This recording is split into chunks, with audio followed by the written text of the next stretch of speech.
Estoy buscando acá.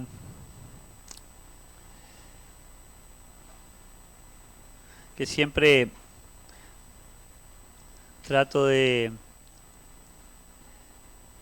traer ya la computadora abierta. Pero bueno, me dio por cantar acá adelante y... ¿Quién puede ir leyendo lo que dice ahí la escenografía ahí adelante?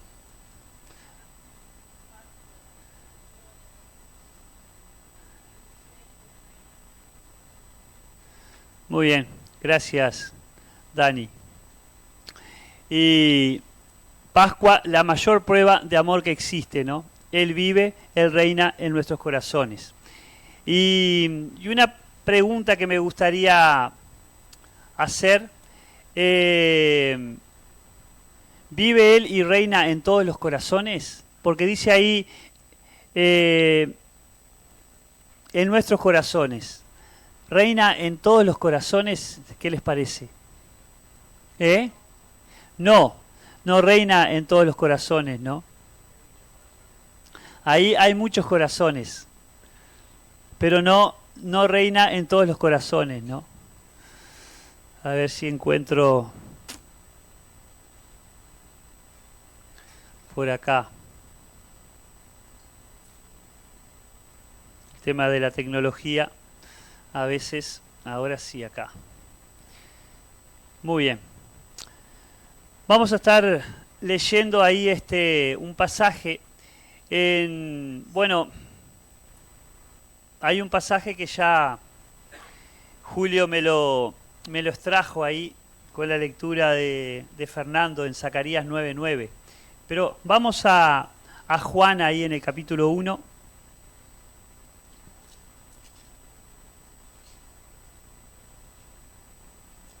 Y vamos a leer, en ese capítulo 1, vamos a leer 2 versículos.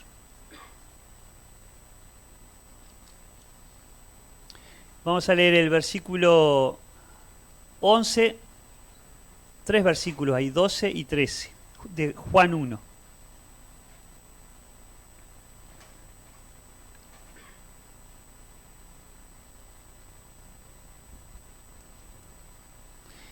Dice Juan 1, 11, 12 y 13. A los suyos vino y los suyos no le recibieron. Mas a todos los que le recibieron, a los que creen en su nombre, les dio potestad de ser hechos hijos de Dios, los cuales no son engendrados de sangre, ni de voluntad de carne, ni de voluntad de varón, sino de Dios. Entonces, ¿por qué este pasaje primero ahí? Porque la Pascua parte de cientos, algunos miles de años para atrás. Ya 2000 años festejamos, 2025 años festejamos que estamos después del nacimiento de Cristo. Pascua viene de cientos de años atrás, ¿no? Tal vez unos 1000 o algo más de años atrás del nacimiento de Jesús. Entonces, Juan ya habla de un hecho que pasó hace mucho tiempo. Vino a los suyos, pero los suyos no le recibieron. Y esto se refiere a Jesucristo, y es igual hoy. Viene Dios dándose a conocer a través de su Hijo Jesús, pero el mundo, las personas, no lo conocen, no lo aceptan, lo rechazan, no quieren saber nada con Dios. Y en ese panorama seguimos hoy. Si no, la iglesia, gracias a Dios por los que estamos acá escuchando la palabra, pero no nos daría lugar.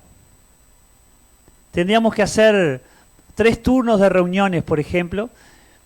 Algunos hermanos ya hablan de agrandar. Está bueno agrandar.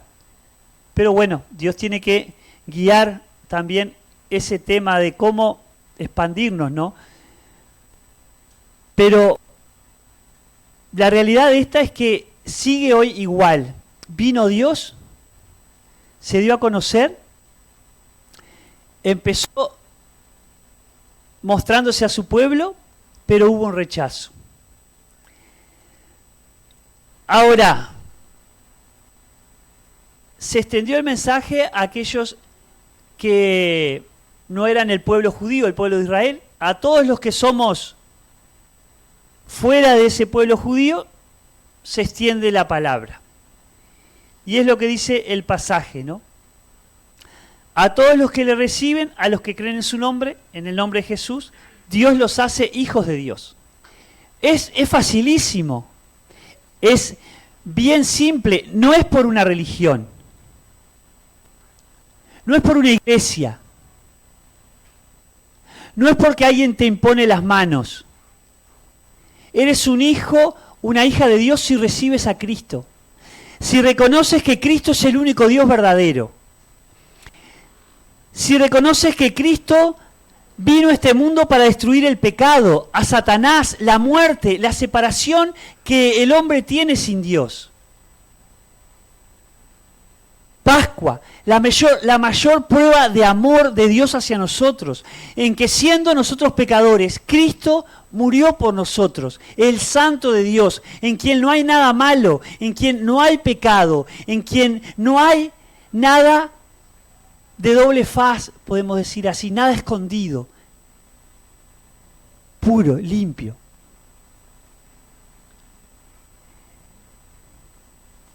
¿Y qué significa todo esto que vino a los suyos, pero no le recibieron, pero a los que creen los hace hijos y son? Es algo que no es natural, es engendrado de Dios, dice. Dios da el poder de ser hecho hijo de Dios, una hija de Dios, pero engendrado no de sangre ni de voluntad de carne, como tú o yo podemos tener hijos, sino algo de Dios. Es un nacimiento diferente, es un nacimiento fuera de lo convencional, de lo común.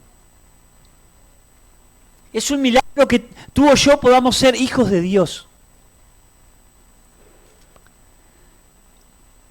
El Creador, el dueño de todo, el que no conoció pecado, no conoce nada malo, que venga a nosotros, que le hemos llevado a la cruz por nuestra culpa, Él cargó tu pecado y el mío.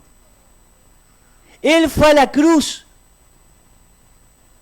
porque yo tenía que estar en esa cruz para pagar mi maldad. Pero Dios quiso cargar toda nuestra deuda sobre su Hijo amado, el Santo de Dios. Quiso derrotar a Satanás, quiso derrotar la muerte, quiso derrotar el pecado, quiso derrotar la separación entre tú y Dios, y yo, Dios y yo.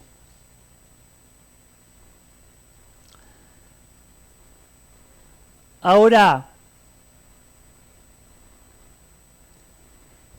para esa salvación Dios preparaba de antemano todo un proceso con ese pueblo de Israel que le rechazó, que le dio la espalda, preparaba la forma en que íbamos a llegar a poder tener entrada a la misma presencia de Dios.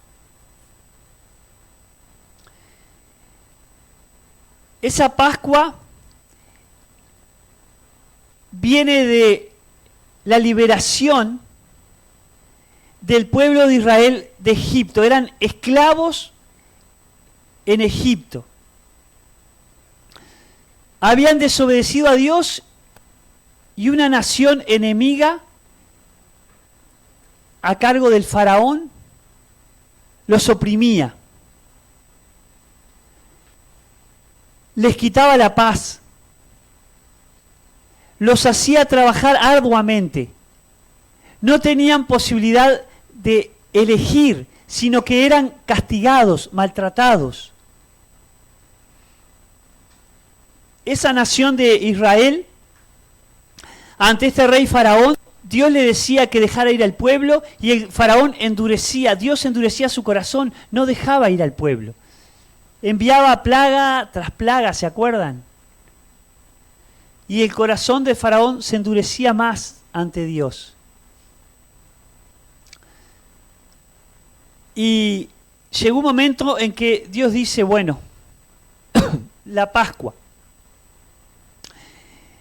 El que vive, el que reina es Dios. El que gobierna, el que domina es Dios. El que tiene la última palabra es Dios. El que quiere llegar a tener dominio en nuestros corazones es Él. El que quiere mostrarnos la mayor prueba de amor que existe es Dios, en Jesucristo. Entonces, dice Dios, le dice a Moisés, o sea que Faraón no afloja ante la plaga de langostas, de ranas, de sangre en el agua, de mortandad de animales, de esto. No afloja Faraón. ¿Sabes una cosa? Todos los primogénitos, los primeros hijos de cada familia de los egipcios van a morir. Y uno dice, pero qué Dios tremendo. ¿Cómo Dios va a matar a hijos inocentes que no tienen nada que ver? Todos tenemos mucho que ver en la vida de Dios. Y lo tremendo que tenemos que ver es que rechazamos a Dios. Es que hemos pecado y hemos ofendido a Dios. Es que nacemos en enemistad con Dios desde el primer día de nuestra vida sobre la tierra. Dios es un Dios misericordioso, grande, que cuando Él dijo, dejen los niños que vengan a mí porque de ellos es el reino de los cielos, estaba pensando en ese niño que no tiene conciencia de pecado. ¿Cuántos, a veces viene a mi mente, cuántos abortos se realizan? Esos niños son el reino de Dios. Dios es un Dios justo, no los va a condenar, los va a llevar a su presencia. Esos niños que mueren a temprana edad, 2, 3 años, sabe Dios,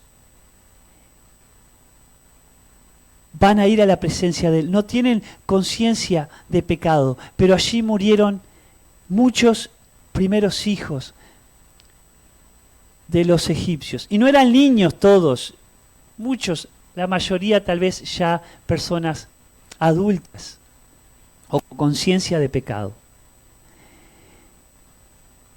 Entonces le dijo Dios a Moisés, dile al pueblo que voy a salvar a Israel.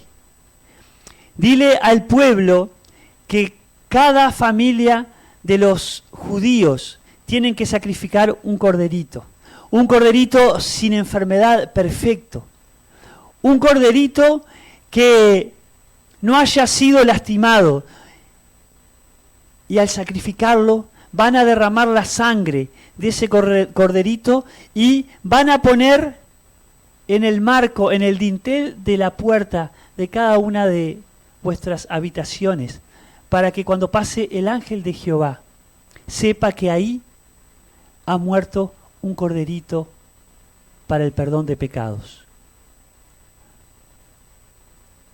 Y en aquellos hogares donde no esté la sangre derramada sobre el marco de la puerta, ahí va a morir todo primogénito. Lógicamente, de Egipto, la gran mayoría. Pascua. Dios mostrando su amor para salvar a su pueblo. Un pueblo rebelde, un pueblo que desobedecía a Dios, donde Moisés daba las órdenes y desobedecían vez tras vez. Pero Dios seguía extendiendo su misericordia para que no fueran destruidos. Pero caían destruidos igual. Caían destruidos, avanzaron, lograron seguir. El faraón logró dejar ir al pueblo, porque ya era tremendo aquello. Que murieran animales, ranas infectadas de la cantidad que había, cuando pedía el faraón que hablara con Dios para que eliminara las plagas, aquello quedaba cundido de ranas, ¿no? Langostas, sangre con el agua contaminada. Las consecuencias están cuando le damos la espalda a Dios. Pero Dios trataba con su pueblo. Dios seguía hablándole a su pueblo. Y el faraón deja ir al pueblo de Dios. Ahí en Éxodo 12, yo le voy a leer. Éxodo 12.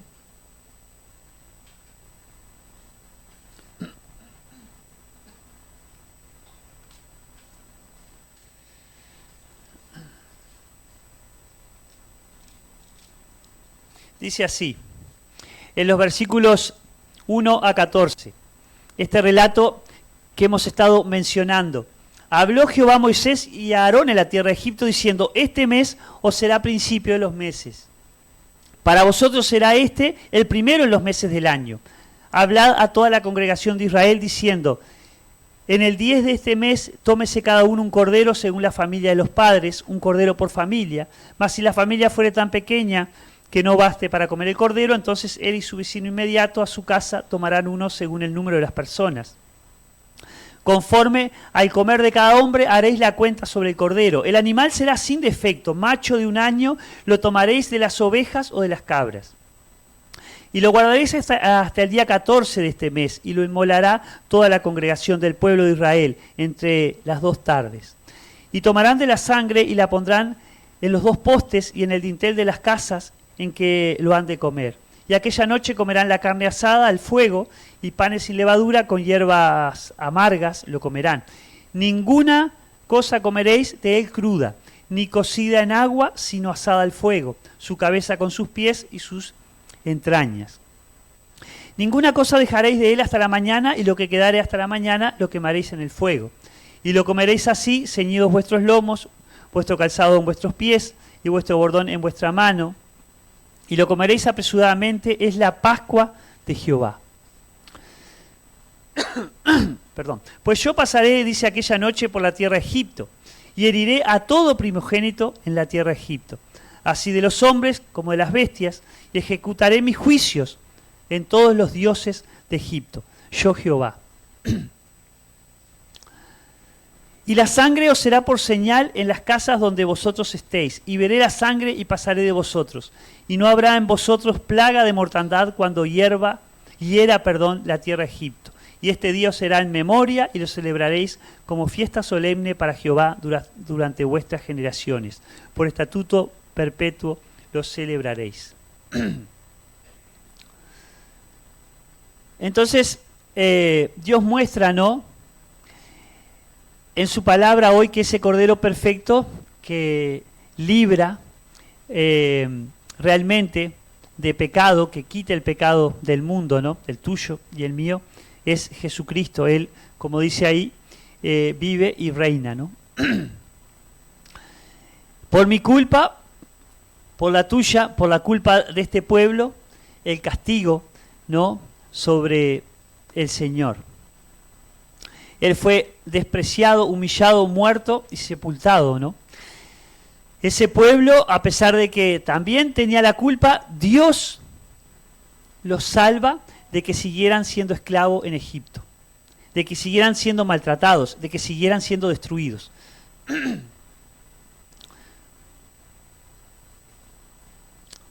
Y hoy es igual. Nuestro pecado es muy pesado para Dios. Nuestro pecado nos separa de Dios. Nuestro pecado nos aleja de Dios. Y la cruz de Cristo es por nuestro pecado hoy. Y tenemos que tratar el pecado como Dios lo trata, ¿no? Dios dejó a su Hijo, lo desamparó. Dios rechazó a su Hijo, vamos a decir, para aceptarnos a nosotros. Entonces, es bueno que nos preguntemos, ¿has solucionado, has arreglado tu pecado con Cristo? Es bueno que nos preguntemos. ¿Hemos tratado nuestro pecado como Cristo lo ha tratado en la cruz frente al Padre? ¿Ha sido desamparado por nuestra maldad, por nuestros pecados? Nosotros, ¿cómo llevamos nuestro pecado? ¿Jugamos con el pecado? A veces nos tenemos que dar cuenta que no estamos tratando el pecado, entendiendo el peso del pecado como Dios lo entendió con el Hijo. Y eso hace que estemos lejos de Dios. Eso hace que nuestras vidas no tengan sentido, nuestras vidas no tengan un motivo para vivir. ¿Por qué? Porque no entendemos el peso de ese pecado, nuestro pecado que fue sobre Cristo, ¿no? Y esa semana previa a la cruz había gente como nosotros, no entendiendo muchas veces también el significado de la Pascua. No entendiendo que el anhelo, el deseo de Dios era mostrarnos su amor en Jesucristo. El anhelo, el deseo de Dios era que Él esté gobernando en nuestros corazones. El anhelo, el deseo de Dios era que percibieran que Él vive, que Él reina. Y aquella gente, como en el mundo actual hoy, veían a Jesús como alguien que podía librarlos de una esclavitud. Como aquel pueblo de Israel estaban siendo esclavos en Egipto, cuando Jesús estaba por entrar ahí ese primer día de la semana, donde le aclamaban con ramas, cantos de alabanza, hosana al que viene en el nombre del Señor. No entendían que ese era el Dios hecho hombre que estaba llegando para dar su vida por nosotros.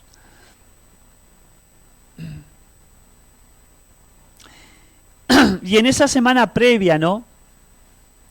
Esa semana donde se prepara, ¿no? El verdadero Cordero Pascual, ¿no? Jesucristo, para esa liberación del pecado, de la muerte, de Satanás. El salmista ahí en el capítulo 118, miren lo que dice. Refiriéndose a estos días previos a la crucifixión del Señor. Salmo 118, 26. Dice, bendito el que viene en el nombre de Jehová. Desde la casa de Jehová os bendecimos. Bendito el que viene en el nombre de Jehová.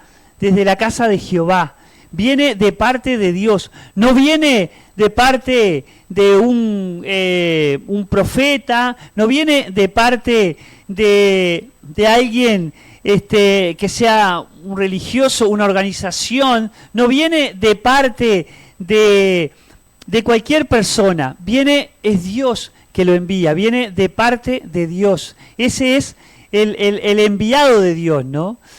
Y en ese ingreso ahí, ese domingo de entrada allí a Jerusalén, se llama el Domingo de Ramos, viene el Señor luego de estar con Lázaro el día anterior, había estado con la familia, ¿se acuerdan que era su amigo, una familia allegada donde había realizado el milagro de resurrección en su amigo?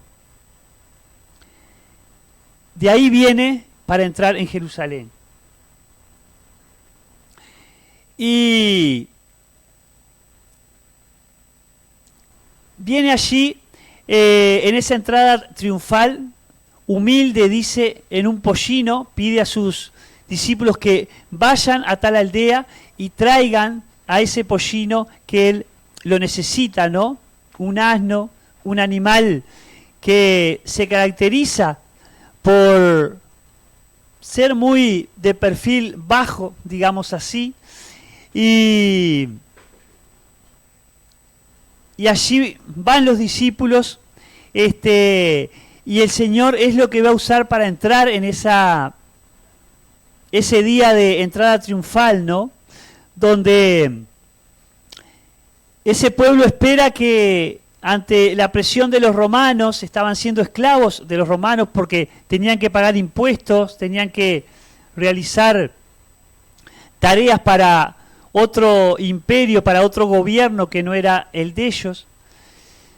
Esperaba Israel que ese rey entrara en una forma donde ellos fueran librados de tanta esclavitud que tenían también. Y pensarían, bueno, como alimentó a 5.000, como hace tantos milagros, como lo vemos con un poder fuera de lo normal, del usual, vamos a seguirlo, ¿no?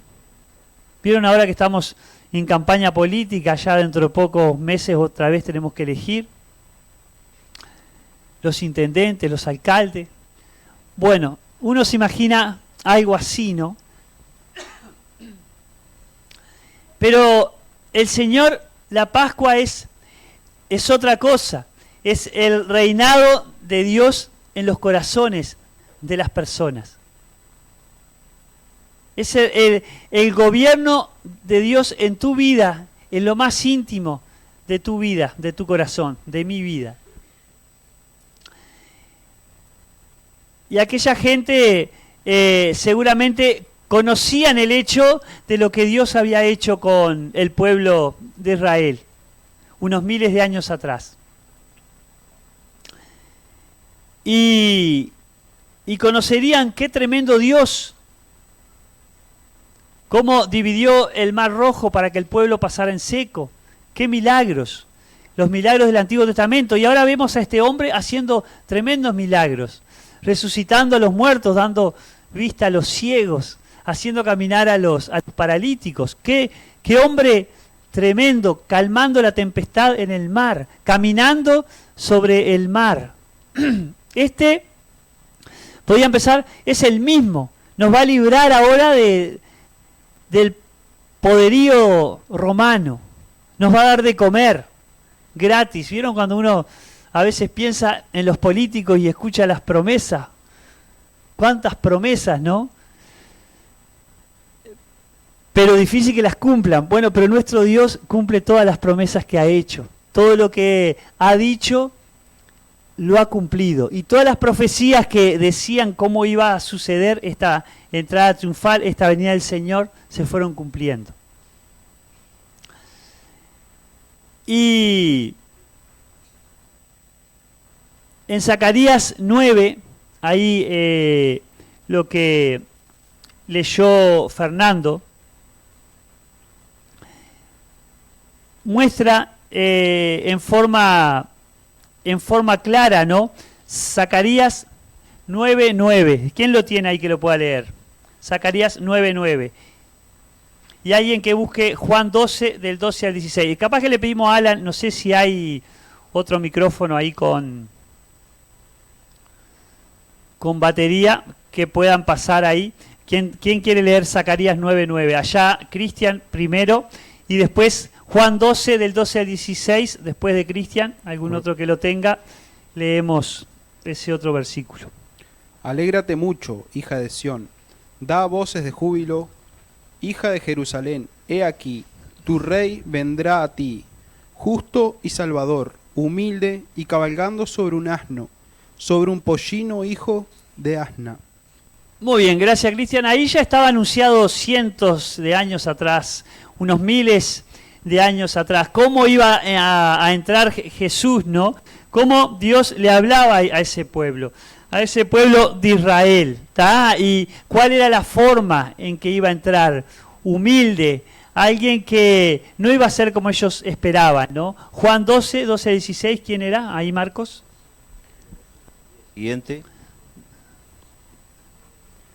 Al día siguiente, cuando la gran multitud que había venido a la fiesta oyó que Jesús venía a Jerusalén, tomaron hojas de las palmas y salieron a recibirle. Y gritaban, Hosana, bendito el que viene en el nombre del Señor, el Rey de Israel.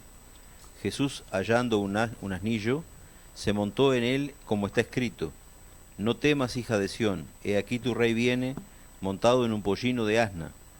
Sus discípulos no entendieron esto al principio, pero después, cuando Jesús fue glorificado, entonces se acordaron de que esto se había escrito de él y de que le habían hecho estas cosas. Muy bien, muchas gracias ahí los hermanos que leyeron. Es interesante que Juan relata, ¿no? Y se refiere a la profecía, ¿no? Que ya estaba escrito en la forma que el Señor iba a entrar a clamarle a él: Hosana, bendito el que viene en el nombre del Señor, el Rey de Israel. Ya estaba escrito en esa profecía que Dios les había dicho: no temas, hija de Sión, he aquí tu rey viene, la forma en que iba a venir, que los discípulos tampoco iban a entender al principio, pero les traía a la memoria esos recuerdos proféticos, ¿no? De que lo que se había dicho hace tantos años atrás se estaba cumpliendo en el Señor ahora. Eso fue el domingo antes de ir a la cruz, ¿no? El lunes el Señor entra a purificar el templo.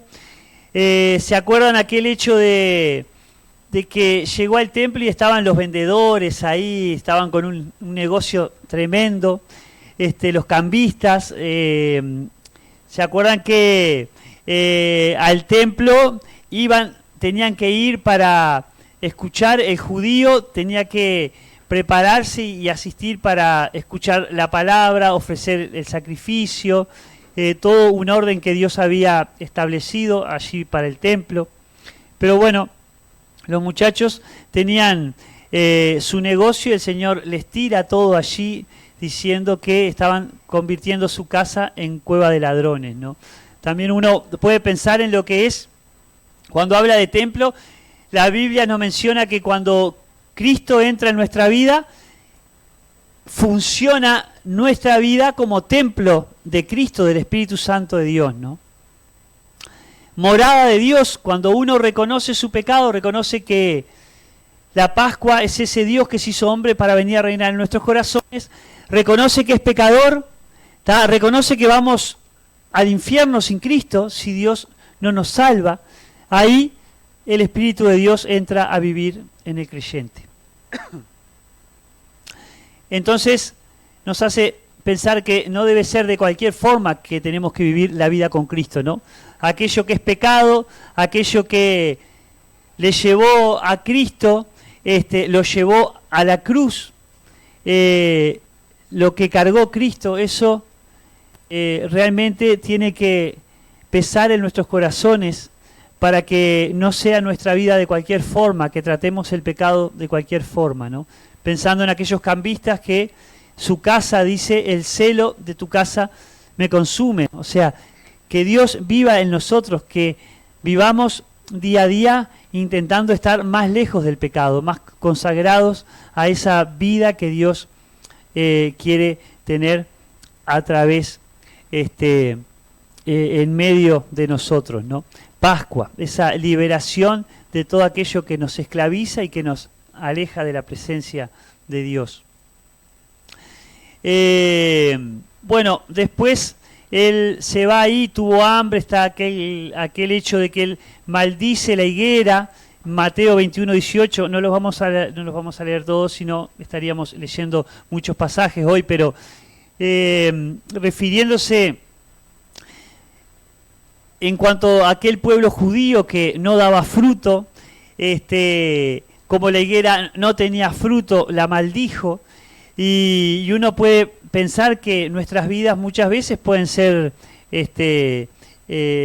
no fructíferas, no damos frutos, una pérdida de tiempo lo que hacemos y cómo vivimos si nuestra vida lo único que sabe hacer es pecado y ofender a Dios, ¿no?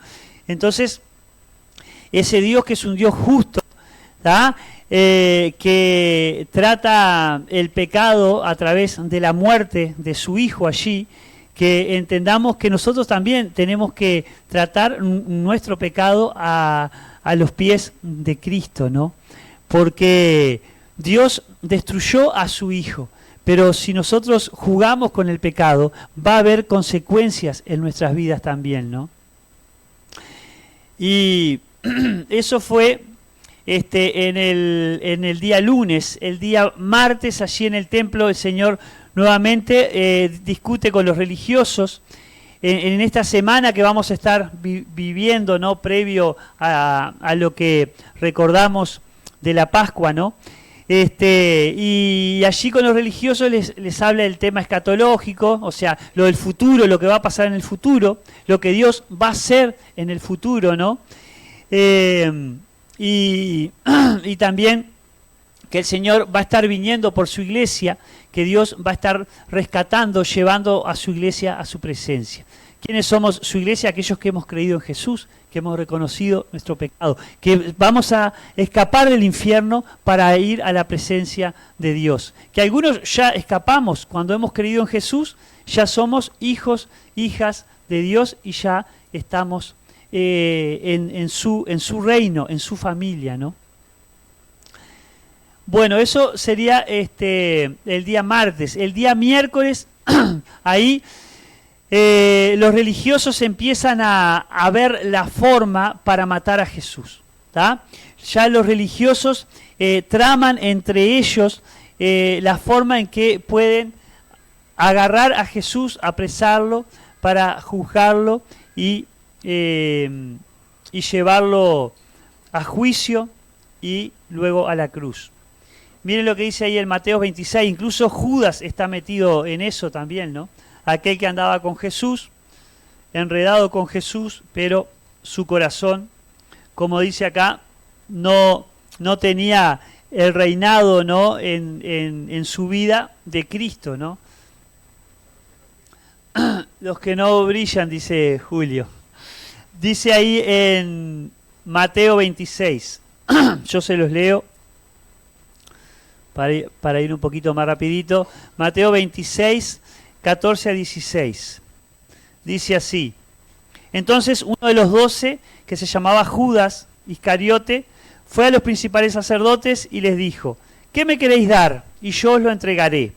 Y ellos le asignaron 30 piezas de plata, y desde entonces buscaba oportunidad para entregarle. Ese era Judas, el que estaba con ellos ahí, con los discípulos, con los apóstoles, pero buscando la oportunidad de entregar a Jesús.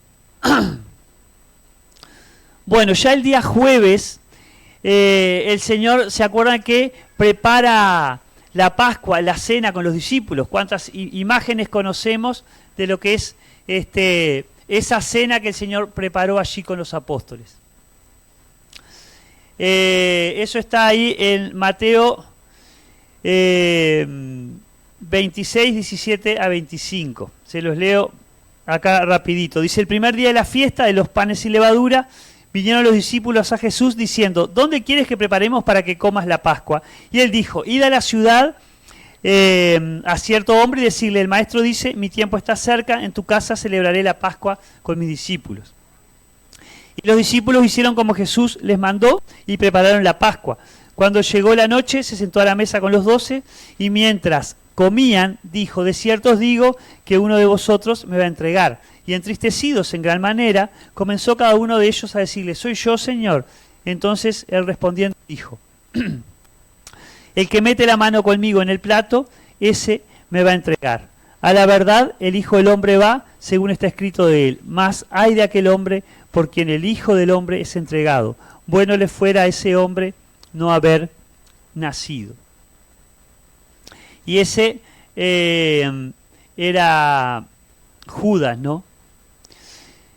Y bueno, en esa celebración ahí es que ellos no entendían quién le iba a entregar hasta que se dan cuenta que Judas fue el que lo traicionó, ¿no?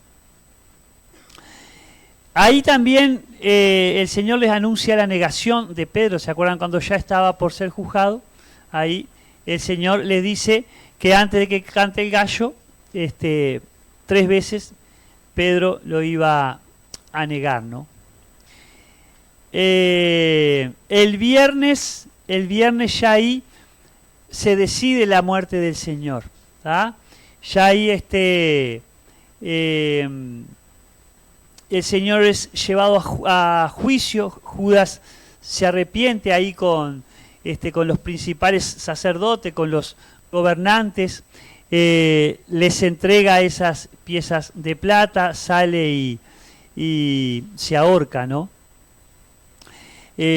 Mateo 27, 1 a 10, para ver un poquito esto, dice: venida la mañana, todos los principales sacerdotes y los ancianos del pueblo entraron en consejo contra Jesús para entregarle a muerte, y le llevaron atado y le entregaron a Poncio Pilato, el gobernador.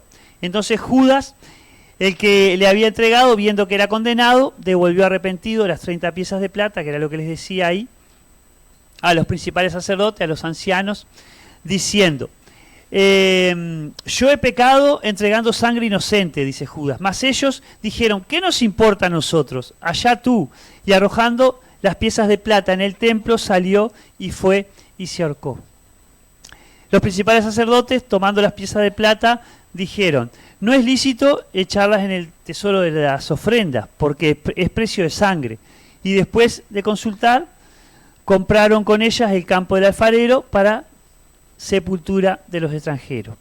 Por lo cual, aquel campo se llama hasta el día de hoy Campo de Sangre. Así se cumplió lo dicho por el profeta Jeremías cuando dijo: y tomaron las 30 piezas de plata, precio del apreciado, según precio puesto por los hijos de Israel, y las dieron para el campo del alfarero, como me ordenó el Señor.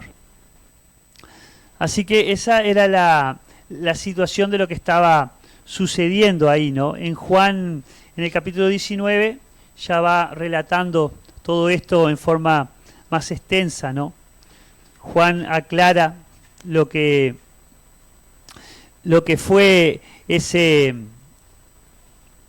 juicio, esa entrega ahí,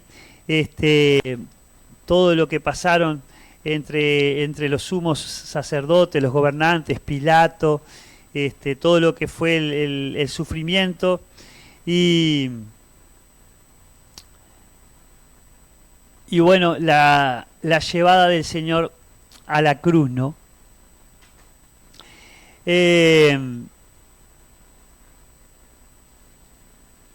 Hay muchas escenas, películas, ¿no?, que muestran todo este relato ahí del capítulo 19 de Juan, ¿no? Todo lo que fue ese juicio injusto, ¿no? Todo ese tiempo en que el Señor fue azotado, fue maltratado por nuestros pecados injustamente. Y eso muestra todo ahí en ese día viernes, ¿no?, que llevan al Señor a la cruz, ¿no? Y después, bueno, viene el día sábado, donde el Señor permanece ahí en la cruz, sepultado, muere. Su cuerpo es vigilado, ¿no?, por una guardia romana, ¿tá? Ahí en Mateo 27 cuenta un poco ese relato de lo que fue